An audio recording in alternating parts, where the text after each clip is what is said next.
And ముఖ్యంగా సేవకులకి, సంఘాలకి తెలియజేయాలని ఆశపడుతున్నాను. వీ లవ్ ఆంధ్రక్రైస్తవ కీర్తనలు. పుట్టకతో ఆంధ్రక్రైస్తవ కీర్తనలు వింటూ పెరిగిన వారమే. అండ్ ఎన్నో చక్కని ఆంధ్రక్రైస్తవ కీర్తనలు పాడుతూ వచ్చిన వారమే. అందులో అనేక శాతం వాటిని రీప్రొడ్యూస్ చేసి ఈ న్యూ జనరేషన్కి అందించిన వారమే. ఇన్ఫ్యాక్ట్ లాక్డౌన్లో అధిక శాతం ఆంధ్రక్రైస్తవ కీర్తనలు పాడిన వారమే.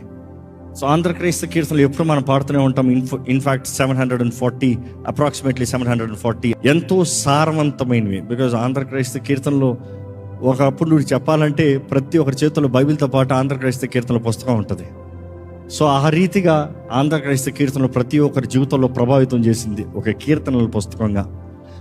అది కేవలం పాటలు మాత్రం కాదు, మనుషులు వారి జీవితంలో వెళ్ళిన పోరాటంలో, పరిస్థితుల్లో రాసిన పాటలు మాత్రమే కాదు, it also has a very sound doctrine.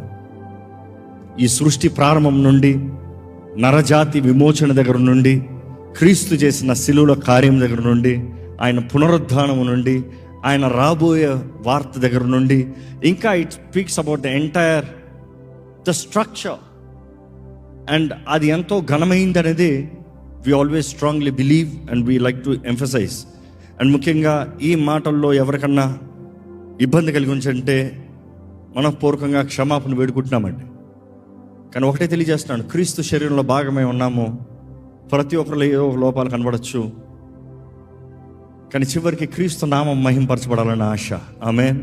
కానీ అది ఎంతోమందికి నేను ఉద్దేశించినది మిస్ఫైర్ అయింది. దాన్ని బట్టి మరలా బాధపడుతున్నానని తెలియజేస్తున్నాను. And I truly apologize for hurting anybody's feeling. We are all ministering one body, one Christ, one gospel. క్రీస్తు మనల్ని ప్రేమించి మన కొరకు ఈ లోకంలోకి వచ్చి తన ప్రాణాన్ని మన కొరకు అప్పచెప్పి మనల్ని విమోచించి ఆయన సొత్తుగా చేసుకుని ఆయన పునరుద్ధానుడై తిరిగి లేచి మరలా త్వరగా సిద్ధపడిన సంఘం కొరకు ఉద్దేశించున్నాడు. అదే బోధిస్తున్నాము. ఈరోజు మన ఆశ సిద్ధపడే సంఘంగా ఉండటం కొరకే. God bless you all. Thank you for your understanding.